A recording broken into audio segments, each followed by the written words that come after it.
Sensory activities are a really great way for babies and toddlers to explore the world around them. Get ready for a little bit of mess, but a whole lot of fun in today's edible episode. Let's get started.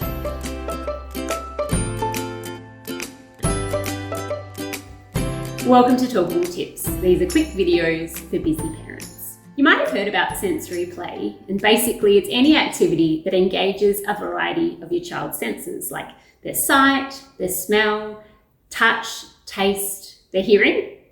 Babies and toddlers experience heaps of sensory activities during their everyday lives. So bath time, when you go to the park, playing in the sand pit, being pushed on a swing. But sensory play activities really focus in on engaging a number of senses in a very intentional way.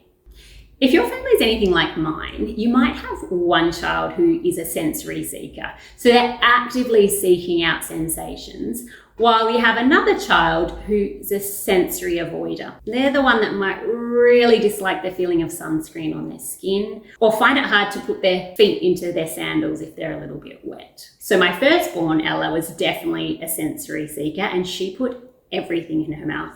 We were constantly trying to intercept leaves and sticks and sand, and even in one case, some used chewing gum. Ugh. But she lived to tell the tale, and she is a really super adventurous, creative 10-year-old now. My other daughter was a little bit different. She was the little one on the playground who was trying not to get the sand on her hands. But again now, she loves getting out in nature. She loves slime, and she enjoys tactile activities. So why is sensory play so important for babies and toddlers? And how do you get started? Sensory activities help babies and toddlers to tolerate a wide range of sensations. And I love today's activity because it really integrates tactile, so touch, taste, and visual exploration. So let's pull everything together with a little bit of edible yogurt finger painting. All right, so what you're gonna need is some plain yogurt and food coloring, and then a large plate or tray, or even your child's highchair tray for them to explore on. I like using really bright, vibrant, more primary colors because when your little one mixes them together, they can make some really cool colors. So today, let's use red and blue.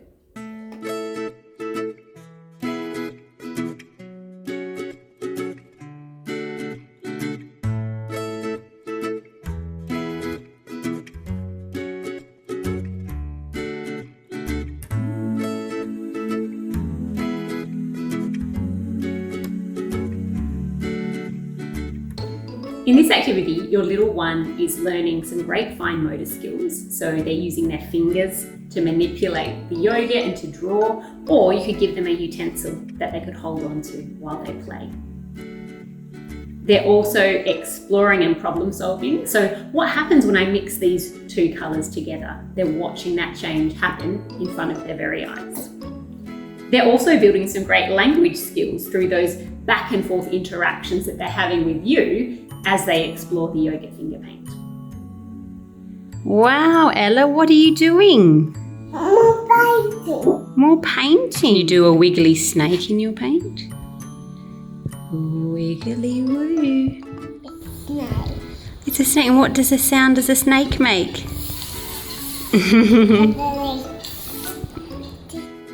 They're interacting with you socially. They're watching your reaction. They're making eye contact with you. And they're also learning to be really creative.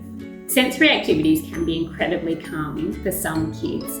As you've seen with my little one, she would have become one with the yogurt, if it were possible. But if you have a little one who doesn't love their hands being sticky, then this can be also a great activity for them because it can help them desensitize to that feeling.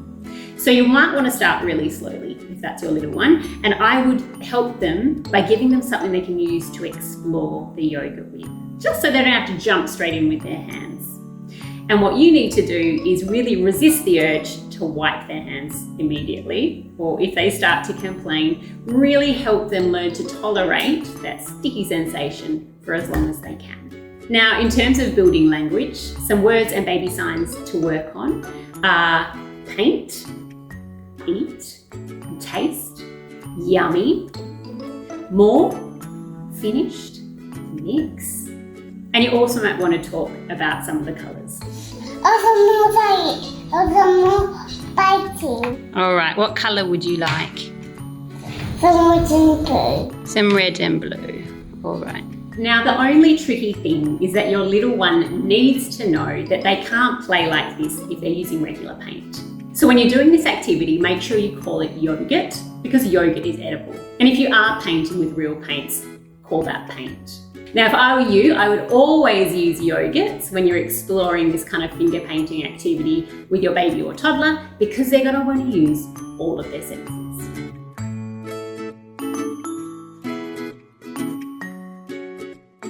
Let me know if you get the chance to do yogurt finger painting with your little one. What colour did you use and how did it go? And if you've enjoyed this video, then give it a like, because that really helps other parents just like you find videos just like this.